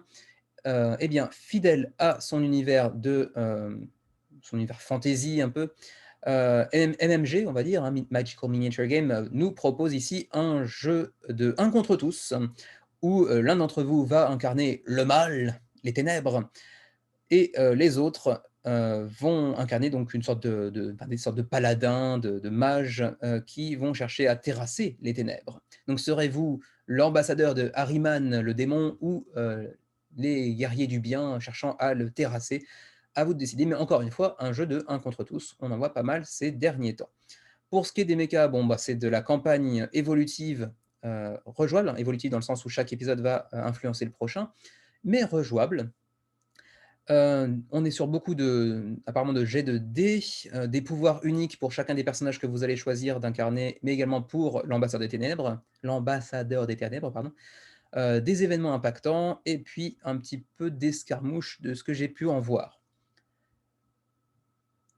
Alors oui, petit point positif à noter, vous pouvez vous pouvez vous y attendre, pardon, venant d'une compagnie qui faisait des miniatures à la base, c'est que la qualité des minis est vraiment très, très sympa à première vue. Je pense que là, c'est des vrais moules, hein, c'est pas des modèles 3D, je crois que c'est des vrais moules, donc c'est une vraie première impression, je pense, de ce qu'on pourrait être amené à voir. Donc très jolie miniature, très joli matos de manière générale. En plus de ça, Dans la mythologie perse, qui est quelque chose on a assez peu exploité jusqu'à maintenant, même si la mythologie en elle-même, c'est quelque chose qu'on voit très souvent, certes, mais la mythologie perse, c'est quand même assez peu vu. Qu'est-ce qu'on peut dire d'autre? L'asymétrie entre les personnages a l'air d'être, assez, développée. Est-ce qu'on pourrait retrouver ça? Vous voyez, bon, un petit peu des extraits de matos, hein, vous voyez beaucoup de dés, de tokens. Voilà, ce qui me fait penser un peu de l'escarmouche, c'est qu'on a des cases qui viennent, former un lieu. À mon avis, il y a un petit peu d'escarmouche là-dedans. Voilà, c'est ici les plateaux des différents, enfin les 4 mages, chevaliers entre guillemets, que vous allez pouvoir incarner si vous êtes du côté du bien. Ils sont chacun assez, asymétriques les uns aux autres. Ils auront chacun leur pouvoir unique, comme vous pouvez le voir ici notamment. Donc de ce point de vue-là, ça peut être assez sympa. J'imagine que de son côté, le joueur, qui représentera l'ambassadeur de, Ahriman, donc le des ténèbres, aura lui aussi ses propres pouvoirs, certainement beaucoup plus puissants, mais il sera seul, donc pas forcément plus facile pour autant de gagner. Par contre, pour ce qui est des côtés un petit peu négatifs, je dirais que le ticket d'entrée, comme on dit en anglais, le prix d'entrée, est un petit peu élevé pour un premier projet, sur une licence assez méconnue qui plus est. On part sur du 140 € d'entrée de jeu, c'est quand même un poil cher. Alors certes, il y aura quelques, KS exclusifs, donc par exemple, ici le Fire Priest, le prêtre de feu, sera disponible gratis pour les backers, certes. Il y aura les stretch goals, certes, mais 140 € pour un premier jeu dans un univers assez méconnu, même si c'est une licence, ça fait cher. Et en plus de ça, on vous propose une extension qui s'appelle City of Damned, qui vient rajouter 80 € supplémentaires, quoi. Une extension à 80 €, c'est encore plus cher que l'extension de On Mars qu'on vient de voir juste avant, qui est un jeu déjà très reconnu. Donc ça coûte un peu cher quand même, ça coûte un bras. Vous pouvez pousser jusqu'à 260 € si vous voulez également acquérir les 2 premiers chapitres déjà parus, ainsi que le troisième chapitre à venir, soit plus de 210 pages de comics. Ouais, mais bon, j'imagine que ceux qui vont backer, ce sont des gens qui connaissent déjà les comics. Ceux qui ne connaissent pas les comics vont peut-être pas aller mettre 260 € juste pour acquérir en plus les 3 comics dont ils ne connaissent pas la qualité. Bah, enfin, bref, ça me ça me paraît vraiment très, très cher comme prix d'entrée, pour un premier jeu d'une compagnie assez méconnue pour l'instant. Alors, on vous présente ici les différents héros à votre disposition, avec donc chacun un peu leur matériel, leurs différents pouvoirs, leur set de dés, personnels avec différentes couleurs. C'est très, très joli, hein, le matos est très réussi, même la direction artistique est très jolie également. Mais quand même, de là à justifier le prix, je sais pas. Heu, Ça, c'est évidemment quelques-uns des représentants des ténèbres, hein, comme vous pouvez l'imaginer. Là aussi, très, très bien foutu, très joli matos. Donc rien que pour le matos, ça pourrait en tenter un paquet. D'ailleurs, je pense que, on va pas en rester, à 160, à moins qu'ils annulent peut-être pour aller chercher un score un peu plus élevé, parce que je pense qu'ils pourraient faire beaucoup mieux dans une période, non, pas de rapport avec la période, en fait. Je pense qu'ils pourraient juste faire beaucoup mieux s'ils revenaient dans quelques semaines ou dans quelques mois, mais après avoir bâti une vraie communauté, autour de leur jeu. Parce qu'on n'en a pas entendu parler, jusqu'à, il y a 2-3 semaines environ. C'est un petit peu court pour faire une communauté qui vient s'agréger sur votre projet, en tout cas pour l'instant, ça a pas réussi autant qu'ils devraient l'espérer, je pense, avec un projet de cette ampleur. Qui plus est, pas de VF pour l'instant, pas de version française. Donc bon, pour, un jeu aussi riche en texte, ça risque aussi d'être un problème pour certains d'entre vous peut-être. Autant de raisons qui, moi, m'amèneraient à penser que, le fait de backer maintenant, c'est peut-être pas la meilleure idée. Le prix, l'absence de VF. Après, si vous êtes, anglophone et que vous adorez ce type de jeu en campagne et qui plus est, avec ce petit côté rare de faire une campagne en un contre tous, ça peut être un projet très intéressant malgré tout. Mais je trouve ça un petit peu cher. On vous parle un petit peu de l'extension City of Damned ici, qui vont rajouter des personnages supplémentaires des 2 côtés, j'imagine, oui, c'est le cas. Et donc plus de cartes, plus de matos, plus de lieux également. Donc évidemment, ça rajoute, du matériel, mais de là à rajouter 80 $ pour la seule extension qu'on voit ici avec 1, 2, 3, 4, 5, 6, 7 enfin 7 miniatures, une quarantaine, cinquantaine de cartes et 12 12 nouveaux plateaux de jeu. Est-ce que ça vient bien justifier le prix? Je sais pas trop. Heureusement, la TVA est incluse, vous me direz, ça c'est déjà ça de prix. Qu'en était-il déjà des frais de port? Allons voir ça rapidement. Frais de port pour l'Europe, 25 à 35 euros. Même chose que pour le Canada et les US donc. Bon, ouais, compte tenu du prix du jeu, c'est acceptable, mais le prix du jeu lui-même, l'est-il vraiment? Ça, c'est autre chose. Voilà, bon projet très intéressant au demeurant, mais par un éditeur un peu méconnu qui a peut-être, fixé un objectif, pas de financement, mais un objectif pour les portefeuilles des backers un peu trop élevé, un petit peu cher pour l'instant. Allez, c'est fini pour Guardians of Fire. Il est temps de passer à Rat Queens. Rat Queens, donc, qui est le 8e projet déjà de Deep Water Games, qui nous avait déjà proposé des jeux comme Fantastic Factories, enfin l'extension en tout cas de Fantastic Factories, et Sovereign Skies, qui a fait de beaux petits scores, et d'autres jeux passés un peu plus inaperçus, même s'ils avaient également fait le second print de Welcome to, qui est bien connu dans nos contrées. Alors, Rat Queens, eh bien, il s'agit à nouveau, c'est la 2e fois cette semaine, 3e fois peut-être même, d'un projet, tirant son origine, d'un comics, américain du même nom, hein, éponyme, donc Rat Queens. Alors, un univers que je ne connaissais pas du tout et qui, ma foi, est assez, intéressant, assez original dans son approche. Comme vous pouvez le voir ici, hein, il s'agit donc de, on voit pas le 4e, mais 4 personnages, féminins qui vont chercher à, comment dire? Évoluer dans un univers de fantasy un petit peu, comment dirais-je? Pas sarcastique, mais à la limite du parodique, en fait, hein, qui reprend un peu, les, comment dire? Les critères habituels de ce que l'on peut retrouver dans les mondes, fantasy, de comics, mais, les tire un peu à la dérision, et s'en moque quelque peu. Ici, bon, vous avez une petite explication aussi sur qui sont les Rat Queens. C'est pas spécialement très intéressant pour ce qui est, du jeu à proprement parler, sauf si vous connaissez bien évidemment le comics, auquel cas j'ai pas besoin de l'expliquer.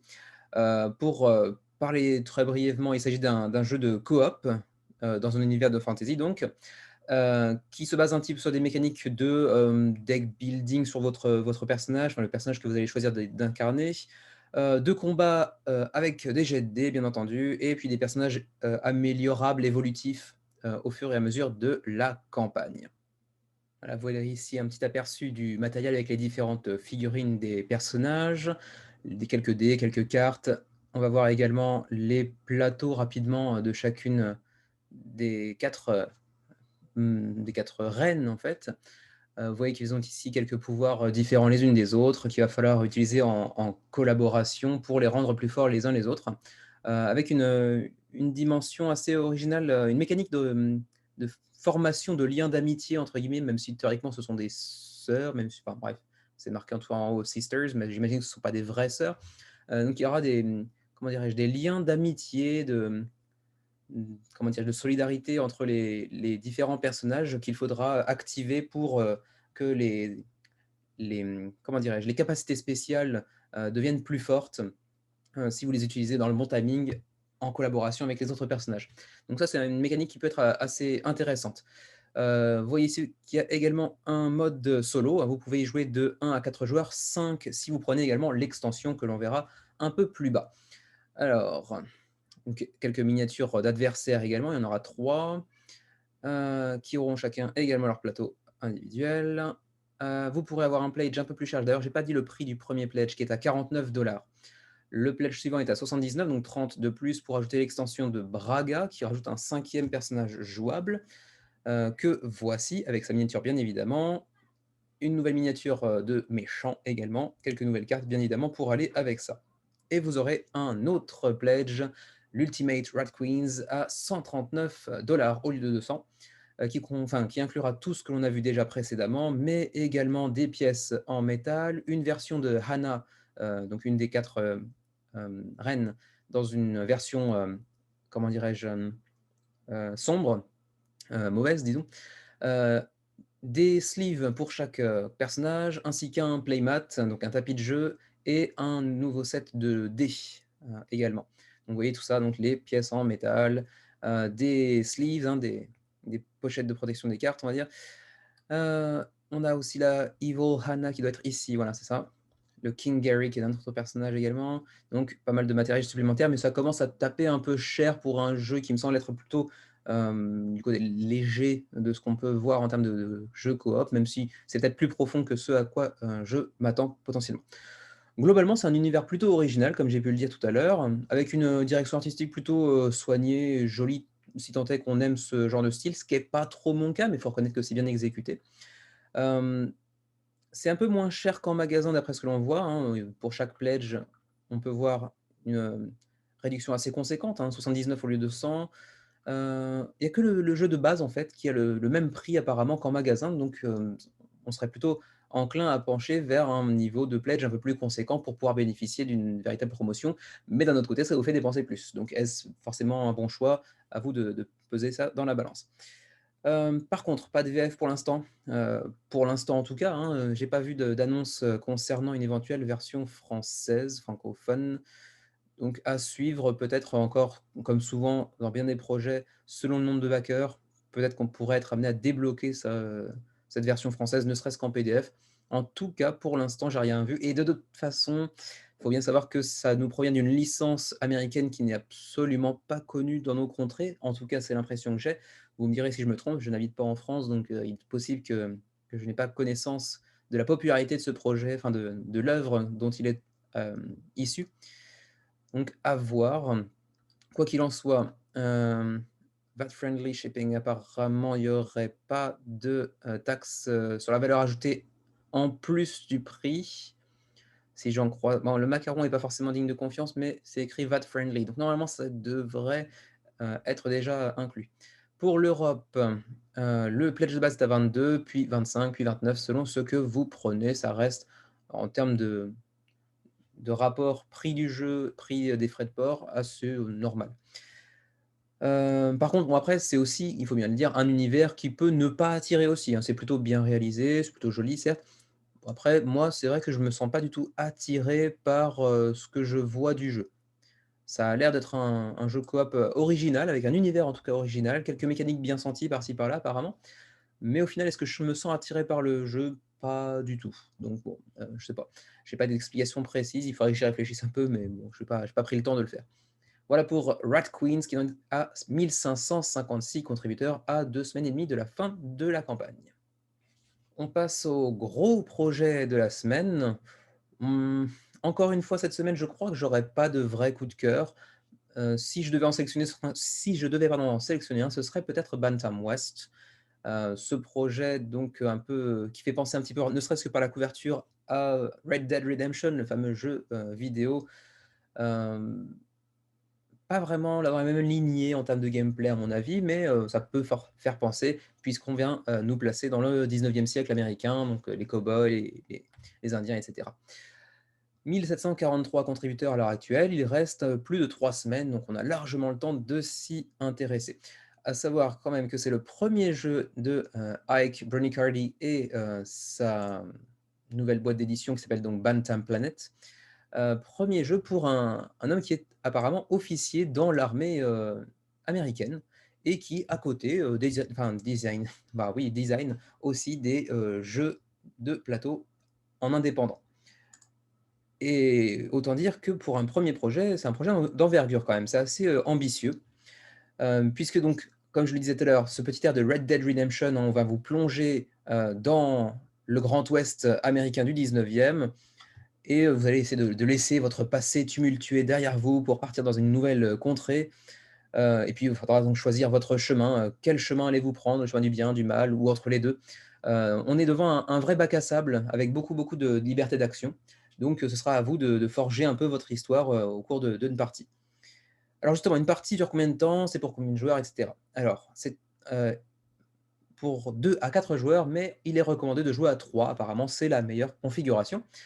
On est sur un jeu qui est proposé à des, 14 ans et plus, comme souvent, et de durée de partie de 1 à 2 heures et demie. Sachez que le jeu pardon, contient 6 modes, de jeu, donc énormément de rejouabilité, de variabilité, pour chacune des parties. Sachez également qu'il faut quand même 15 minutes d'installation avant de pouvoir jouer. C'est bien d'ailleurs que certains jeux, commencent à indiquer, le temps d'installation, même s'il peut parfois être réduit par, des inserts, achetés à part ou lors d'une campagne. Bref, Pour ce qui est des mécas, alors d'abord, vous pouvez avoir un petit aperçu déjà, du matériel. Vous aurez toujours, plusieurs plateaux connectés les uns aux autres comme ça, indiquant différentes localisations. Vous aurez un peu de, comment dire? De zones enneigées, de zones de verdure, de zones un peu plus désertiques, qui ne sont pas forcément connectées directement, dans la réalité du jeu, mais, ce sont les zones dans lesquelles vous serez amené à évoluer, à faire, évoluer votre personnage, pour, vous orienter vers différentes carrières. Vous avez vraiment beaucoup, beaucoup de liberté, et vraiment la thématique est vraiment, vraiment très bien, incorporée au jeu apparemment. En tout cas, ce sont les retours qu'on a pu voir pour le moment. Pour ce qui est des mécaniques de jeu, encore une fois, c'est sympathique quand on nous dit, déjà lesquelles sont incluses dans le jeu, ça évite d'avoir à chercher pendant un quart d'heure. Alors, vous aurez des points d'action, donc pour accomplir des actions, vous devrez dépenser des jetons.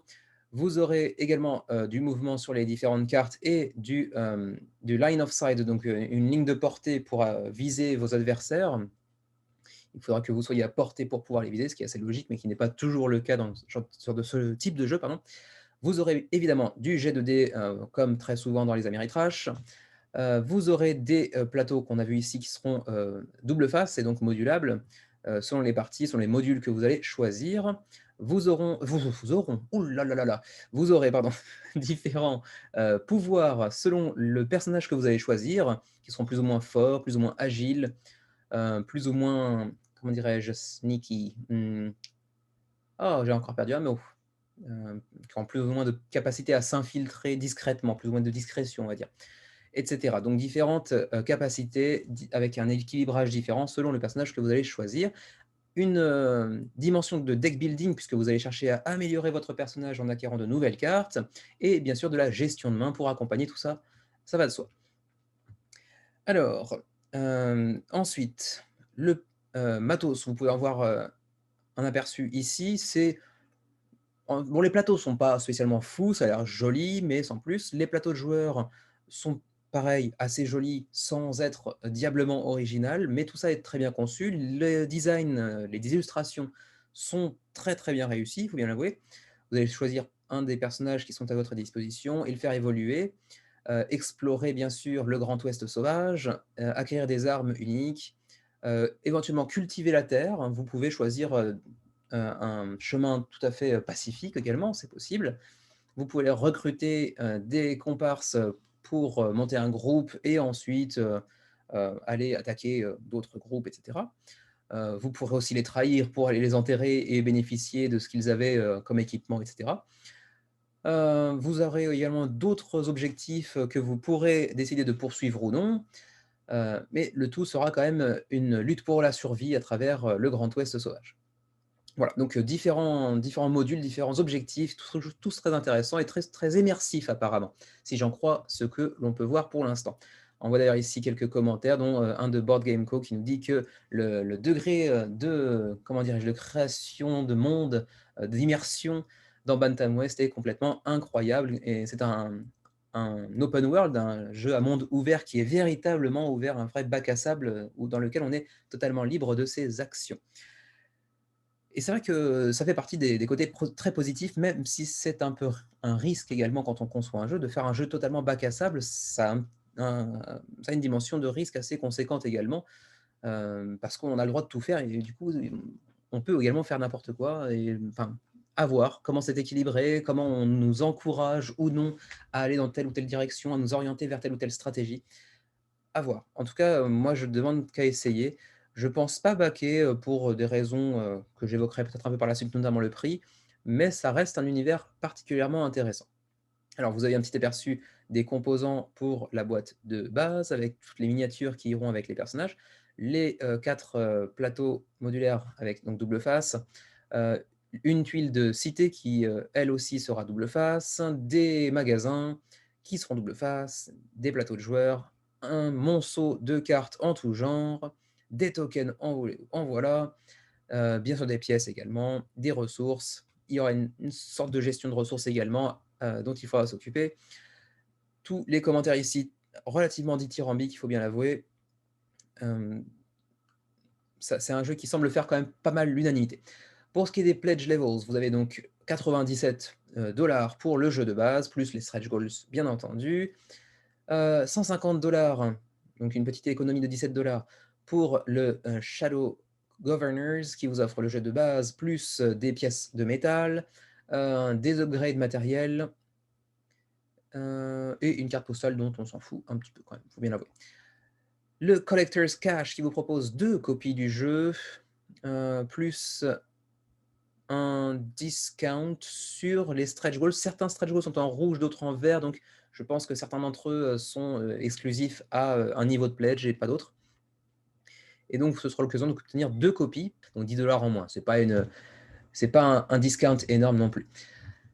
Alors oui, petit point sur les Shadow Governors, la petite, visiblement, c'est pas une extension, mais ça vient inclure plus de matos apparemment, quelques cartes supplémentaires. Oui, donc c'est pas une extension, mais c'est juste un peu plus de matériel. Plus les pièces de métal, la petite étoile de shérif pour désigner qui est le premier joueur, une carte postale et donc des petits meeples, des petits tokens un peu upgradés. Ok, bon, très bien. Voici encore quelques petits aperçus. On va pas faire le tour de toute la page, il y a quand même beaucoup d'informations. Alors c'est là que sont situées les étoiles de couleur visiblement. Pour l'instant, elles sont toutes de toutes les couleurs. Je pense que ça va venir par la suite, puisqu'il y a 3 niveaux, donc les stretch gold bronze, argent, puis or, qui ne sont pas encore dévoilés. Donc je pense qu'on va les découvrir petit à petit, qu'il y aura des étoiles de différentes couleurs pour justifier la différence de stretch gold vert ou rouge, etc. Alors, bon, ici, créer sa propre histoire, ça fait partie quand même des gros avantages de ce jeu.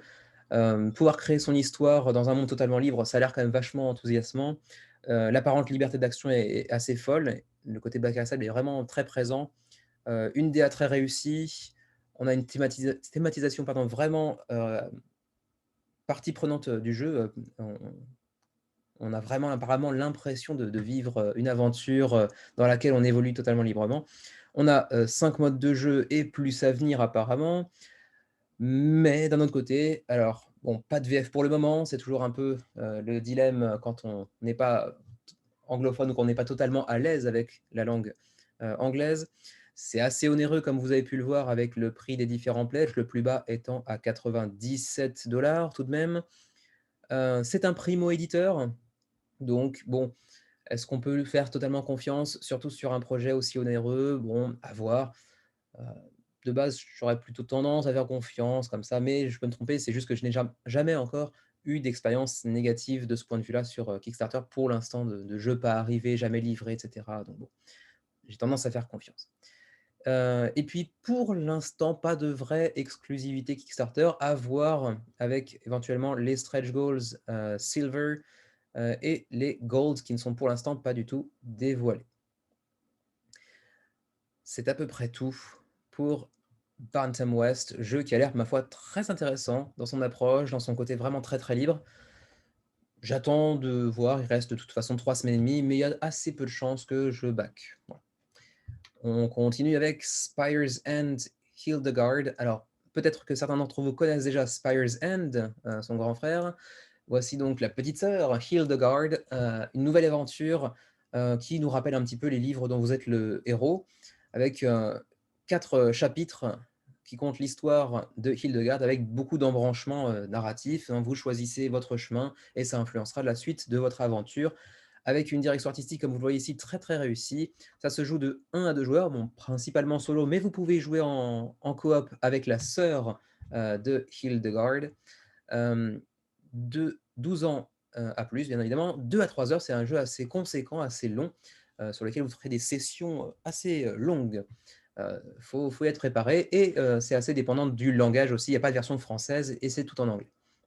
Alors, comme son grand frère, on a une très jolie direction artistique, beaucoup plus colorée, beaucoup plus comment dire, apaisante que son grand frère, qui était beaucoup plus sombre. Ça se passe dans le même univers de Spire's End, mais c'est beaucoup plus coloré, beaucoup plus attrayant, beaucoup plus chatoyant. Alors, Spire's End, pour ceux qui ne connaissaient pas, donc, il y avait un jeu qui s'appelait juste Spire's End, qui était très sombre, dans un univers de fantasy un petit peu medieval fantasy, on va dire. Celui-ci se passe plus ou moins, j'ai l'impression, à la même époque, mais dans un monde beaucoup plus coloré. Et là, vous allez donc suivre l'histoire, l'histoire qui est la vôtre en fait, de Hildegard. Donc, fini les ténèbres, cette fois-ci, Greg Favreau, le créateur, a penché pour quelque chose de beaucoup plus vivant et plus chaleureux, comme j'ai pu le dire tout à l'heure. À noter que c'est un standalone, vous n'avez pas besoin, du jeu de base, enfin du jeu Spire's End premier du nom, pour pouvoir jouer à celui-ci. Pour ce qui est des mécaniques, je l'ai dit tout à l'heure, c'est un jeu, hautement narratif avec des embranchements multiples et donc avec une, assez grande rejouabilité, même si je pense qu'après quelques parties, sur chaque chapitre, on va finir par avoir fait le tour et du coup, peut-être, arriver à une certaine limite en termes de rejouabilité, mais elle est quand même assez présente visiblement. Il y a quand même beaucoup, beaucoup de cartes pour chaque chapitre. Il y aura également du jet de dés et il y aura un petit peu de push your luck, donc de pousser sa chance pour voir, si on peut avoir de meilleurs résultats ou au contraire se rater complètement et obtenir un résultat beaucoup moins positif, voire même négatif. Alors, l'ADA est, comme vous le voyez, très agréable, hein. Vous voyez ici donc chaque carte qui vous propose plusieurs embranchements, vous choisissez et selon ce que vous choisissez et ce que vous avez en votre possession, ce que vous avez fait précédemment dans le chapitre, vous aurez des résultats différents. Vous aurez également des rencontres et donc du combat parfois combat évitable, parfois, plus ou moins obligatoire, face à différents ennemis, avec des mécaniques de jet de dés et cetera, pour, déterminer votre victoire, votre défaite, et cetera. Toujours très, très joli, on voit beaucoup, beaucoup d'orange, beaucoup de feuilles, tombantes également, c'est assez, mélancolique dans l'ambiance, mais tout en étant coloré. Donc moi j'aime beaucoup le côté un peu nostalgique de livre dont vous êtes le héros, sur le principe, même si j'en ai assez peu fait moi quand j'étais jeune. J'aime beaucoup aussi la possibilité de jouer en coop avec ici la sœur de Hildegard qui s'appelle Halveg, qui apparemment aussi a, une capacité différente de celle de Hildegard, donc une sorte de petite asymétrie. Hem, Également, plus de, 100 cartes pour chaque chapitre, si je me souviens bien. Est-ce que j'ai déjà passé? Voilà, c'est ici. 4 chapitres, 400 cartes, donc environ 100 cartes par chapitre, donc quand même assez grande rejouabilité. Parce que j'imagine que pour un chapitre, vous n'allez jamais faire les 100 cartes, vous allez en faire peut-être 15, 20, 30, je ne sais pas. Et donc, l'ordre sera différent à chaque partie selon le mélange que vous allez faire et cetera. Donc l'enchevêtrement des événements sera différent à chaque partie. Donc je pense que c'est quand même une assez forte rejouabilité, mais j'ai quand même peur qu'après 10-15 parties sur chaque chapitre, vous ayez un petit peu fait le tour du jeu. À voir, à vérifier. Si certains d'entre vous ont pu jouer au premier Spire's End, qu'ils me contredisent ou aillent dans mon sens pour me dire si j'ai raison ou tort. Par contre, on va passer un petit peu sur les points négatifs, au-delà de l'éventuelle limite de rejouabilité. On peut aussi dire que c'est assez cher, malheureusement. Alors, on va aller voir justement les, coûts. Alors, bon, on va voir sur ce côté-là, ça ira plus vite. Alors voilà, 40 $ pour 400 cartes. C'est pas donné. 400 cartes, 40 $, c'est quand même qu'un jeu de cartes au final. Il y a certes quelques dés, bon, d'accord, mais ça fait quand même une addition relativement salée pour un jeu qui est uniquement basé sur des cartes. Bon, après, c'est du beau matériel visiblement, hein, les dessins sont également très jolis, certes, mais c'est essentiellement un jeu de cartes et on peut se demander si ça vaut véritablement 40 $. À voir, c'est à vous de décider. Et puis le deuxième gros point noir pour un jeu hautement, narratif, c'est qu'il n'y a pas de VF comme je l'ai dit un peu plus tôt. Je vous remontre un petit peu les cartes et leur présentation. Voilà, là, il y a un petit peu de texte, mais c'est pas encore énorme. Il y en a beaucoup plus ici. Donc, tout ce qui est narratif, ça nécessite évidemment beaucoup de texte et donc une très bonne compréhension de l'anglais. Si ce n'est pas un obstacle pour vous, tant mieux. Si l'anglais n'est pas votre fort, je ne pourrais pas vraiment vous conseiller de jouer à Spire's End. Voilà, mais c'est à peu près tout, ceci dit. Parce que bon, le shipping en lui-même, bon, 19 vis-à-vis du prix qui est de 40 €, c'est assez logique, mais on peut aussi se demander si 400 cartes, ça nécessite vraiment un paquet aussi gros, qui est censé contenir un poids plus conséquent. Moi, j'aurais plutôt vu, du 12-15 $ de frais de port, mais bon, après, qu'est-ce que j'y connais, moi? Heu, Ceci dit, est-ce que la TVA est-elle incluse? Ça, j'ai oublié de vérifier. Mmh. Je ne vois pas ça mentionné. Alors bon, il y a les petits macarons de Customs Friendly, mais ça ne veut pas dire qu'il y a pas de taxe sur la valeur ajoutée. Hem, Pledges from countries not listed above as custom friendly are responsible for the laws, taxes and customs of their country. Donc ça laisse penser que pour les pays mentionnés ici et donc la zone Europe, la taxe sur la valeur ajoutée serait incluse. parce qu'on nous dit que les taxes relèvent des autorités des pays qui sont pas listés dans les 5 macarons ici, l'Europe étant présente. Je serais tenté de dire que la TVA est incluse, mais à voir, c'est pas une grosse certitude. Il faudrait peut-être demander dans les commentaires éventuellement. Quoi qu'il en soit, jeu qui a l'air assez intéressant pour qui aime les lits dont vous êtes le héros ou ce genre d'œuvre, mais un petit poil cher et se pose peut-être la question de la rejouabilité. On passe au dernier projet de la semaine. Il s'agit de Tell More, The Scan and Play Dungeon Crawler Board Game. 293 contributeurs, il reste 3 semaines et demie à la campagne. C'est un petit projet de 3 frangins américains, les Delve Bros, qui sont, je crois, ingénieurs informatiques ou développeurs informatiques dans la vie et qui sont des gros passionnés de jeu et ont décidé d'en faire un et qui, bien évidemment, via leur connaissance en informatique, etc., ont décidé de faire un jeu à mi-chemin entre le jeu de société et le jeu vidéo, puisqu'il sera agrémenté d'une application gratuite et beaucoup de QR codes, comme on peut le voir parfois, notamment c'est les jeux de Lucky Duck Games assez souvent. Alors, Tell More, c'est un jeu de 1 à 6 joueurs, voilà, pour 60 à 90 minutes par chapitre, par campagne, si je puis dire, puisqu'il s'agira un peu de campagne, pour 14 ans et plus.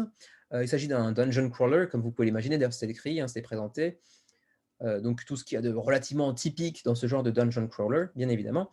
On aura donc de l'exploration de donjons, du combat, bien entendu, un côté narratif également via l'application d'ailleurs, et puis des pouvoirs uniques pour chacune des classes que vous serez amené à choisir, chacune ayant également son propre deck que vous pourrez scanner. Tout renverra vers l'application. Donc évidemment, si vous n'êtes pas fan des applis dans les jeux de société, comme c'est mon cas, bah, ça risque de pas trop vous plaire. Après, ça a l'air de se présenter comme étant assez innovant dans ce qui est de l'utilisation des applications en jeu de société, donc à voir. Les plus, bah, comme vous voyez ici, c'est pas forcément le design, les illustrations. C'est pas magnifique, on a des standees, de base qui sont pas forcément très, très jolis, pas très, très sexy. Vous voyez un petit peu comment ça marche ici avec les QR codes que vous allez scanner. Vous aurez les combats apparemment qui seront également, mis en lumière via l'application, hein. Vous les voyez, vos 3 héros face à 3 ennemis dans le donjon, le tout animé, bon, en animation assez simple certes, mais bon, ça peut plaire à certains, j'imagine. C'est pas trop mon délire honnêtement, j'y vois plus une perte de temps, surtout si on joue sur un smartphone, l'écran étant assez petit. Si vous jouez à 6 personnes comme c'est proposé ici, je vois pas très bien comment, sur un simple smartphone, on peut profiter du jeu. Ou alors il faut une grosse tablette ou je ne sais pas, projeter ça sur son écran de télévision. Bref, c'est pas, moi ça me convainc rarement ce genre de stratégie, enfin de technologie. Mais je sais que ça peut plaire à certains si c'est bien fait et c'est souvent bien fait d'ailleurs. C'est juste que moi, c'est un truc qui m'attire pas. Une DA donc pas forcément folichonne, l'utilisation de la technologie qui peut être un point positif pour certains, un point très négatif pour d'autres, à voir. Pas de VF non plus, donc encore une fois, pour quelque chose qui est assez narratif par endroits, ça peut être un peu dérangeant. Pas de livraison, j'aurais dû commencer par ça également. Je suis désolé, j'avais oublié. Pas de livraison en Union européenne. Voilà, allez, j'envoie par lundi ça. Heu, J'aurais dû commencer par ça, ça aurait été beaucoup plus court. Bref, si vous êtes canadien, vous pouvez y aller. Si vous êtes européen, français, belge, et cetera, allez vous faire voir chez les Grecs. Bon, reprenons un tout petit peu. Bon, on a des tuiles d'exploration de donjons, et cetera, bien entendu. On a vu les standees, pas forcément très jolis, tous ayant bien sûr le QR code qui n'est pas forcément très esthétique non plus. Chaque token Odo aura également ses QR codes, chaque personnage, et cetera. Bon, c'est toujours un petit peu intrusif aussi le QR code sur les cartes. Moi, ça me plaît pas trop, j'avoue, d'avoir un QR code au beau milieu de la carte comme ça. Mais bon, si vous arrivez à dépasser ça, ça peut potentiellement être un jeu sympa si vous êtes canadien ou si vous habitez en tout cas en Amérique du Nord, mais en Europe, c'est mort. Ou alors peut-être par la suite en occasion, par l'étranger, je ne sais pas. Il faudra voir.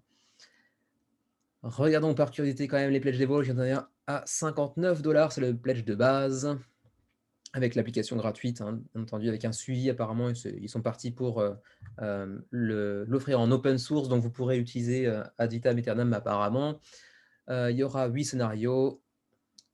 Pour le niveau de pledge supplémentaire suivant, Legend, on aura la même chose, plus les Kickstarter exclusives, à savoir 2 cartes, une carte d'une ville qui s'appelle Vale et la carte de Telmore, la région de Telmore, j'imagine. Toutes 2 également avec un QR code, j'imagine, parce qu'il est écrit Scan and Discover, donc j'imagine qu'on a un QR code qu'on ne voit pas, peut-être qui est au dos. Des cartes exclusives pour chacun des personnages, apparemment. Oui, 2 cartes supplémentaires par deck de perso.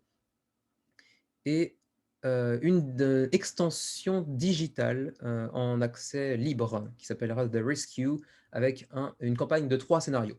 Bon. Et vous aurez aussi un niveau à 500 $, mais qui est beaucoup moins intéressant au final, s'il s'agit de collaborer un petit peu à la création du jeu, d'avoir vos crédits dans la notice, ce genre de choses-là. Bon, c'est pas forcément très intéressant. Vous pourrez jouer aussi avec les 3 frères en session de Donjons et Dragons. Bon, voilà, c'est rien de très très intéressant. Vérification pour les livraisons, j'espère pas dire de conneries, mais je crois que ça m'avait choqué à tel point que je l'ai mémorisé. Il n'y a pas de français. Vous pouvez tester ceci dit sur Tabletop Simulator et Tabletopia. Bon, pourquoi pas. Mais tester un jeu qu'on ne peut pas obtenir, ça n'aurait pas grand intérêt, ceci dit. Allons vérifier de suite. Alors, voilà ça. US, UK, donc on peut se faire livrer, pardon, pas en Union Européenne, mais en Europe si, puisqu'on a l'Angleterre, le Royaume-Uni qui est disponible. Donc vous pouvez vous le faire livrer en Angleterre et chercher un moyen pour vous le faire parvenir ensuite. Canada, Alaska, Hawaï, Puerto Rico, Australie, Nouvelle-Zélande, mais ouais, pas la France, pas l'Allemagne, pas la Belgique, pas la Suisse, etc. Allez savoir pourquoi.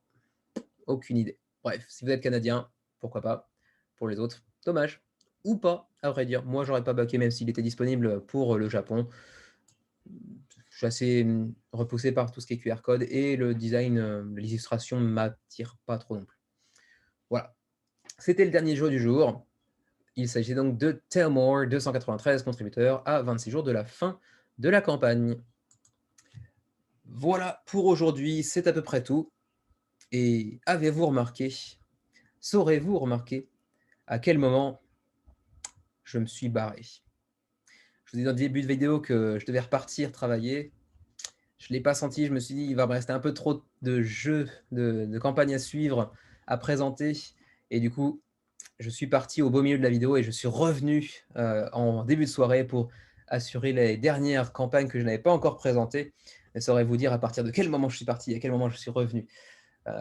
Laissez un petit commentaire pour me dire, à votre avis, où est-ce que j'ai fait la coupure. Et la personne qui trouvera, ou les personnes qui trouveront, gagneront une copie d'un jeu qui n'est pas encore sorti, qui sortira dans 10 ans quand on sera populaire sur YouTube. Voilà, allez, je vous laisse.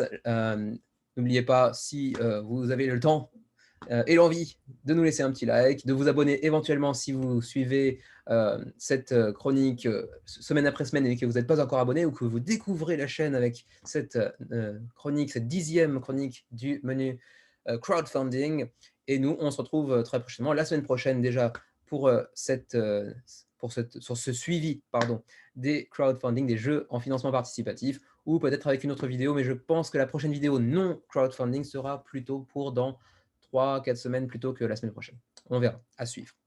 Allez, merci encore et à la prochaine.